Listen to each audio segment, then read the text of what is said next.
that the plane may have been hijacked. It turns out 2 automated systems used to track the plane were turned off right before it apparently took a hard turn to the west.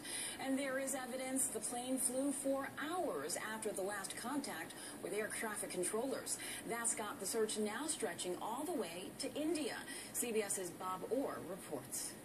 U.S. officials say they do not believe Malaysian Airlines Flight 370 crashed immediately after it disappeared from civilian air traffic control radar screens.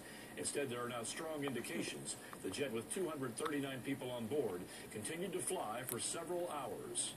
Sources say the jet, which is designed to transmit routine maintenance and engine performance information, continued to ping satellites with available data. Sources say those periodic pings lasted for at least 4 hours. Investigators say no data was actually transmitted to the satellites, so there are no details about precisely what the plane might have been doing. But just the fact that the jet continued to emit signals is a strong indicator the plane had not crashed. Investigators can't say if the jet was flying the entire time. A plane on the ground with its engines running could produce the same signal. Investigators strongly suspect the jet was heading west away from its intended flight path, back across the Malaysian peninsula.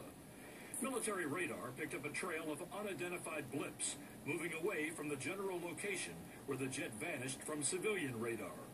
U.S. experts have studied the images, which seem to show an airplane heading towards the Strait of Malacca. They believe the radar is credible and say the images are consistent with the missing Boeing 777. Now, recovery teams are expanding their search, and the circle may get even bigger. The plane had enough fuel for a 6-hour flight, meaning it could have flown more than 2,500 miles from its last known location. Sources say it also appears that 2 systems used to track the aircraft shut down sequentially just before the plane turned west, raising the prospect of a deliberate act.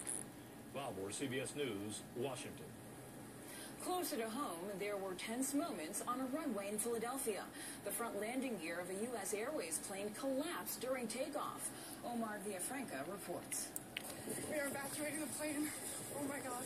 Cell phone video shows panicked passengers fleeing U.S. Airways Flight 1702 on the runway at Philadelphia International Airport. Moments earlier, the plane's nose gear collapsed in a shower of sparks.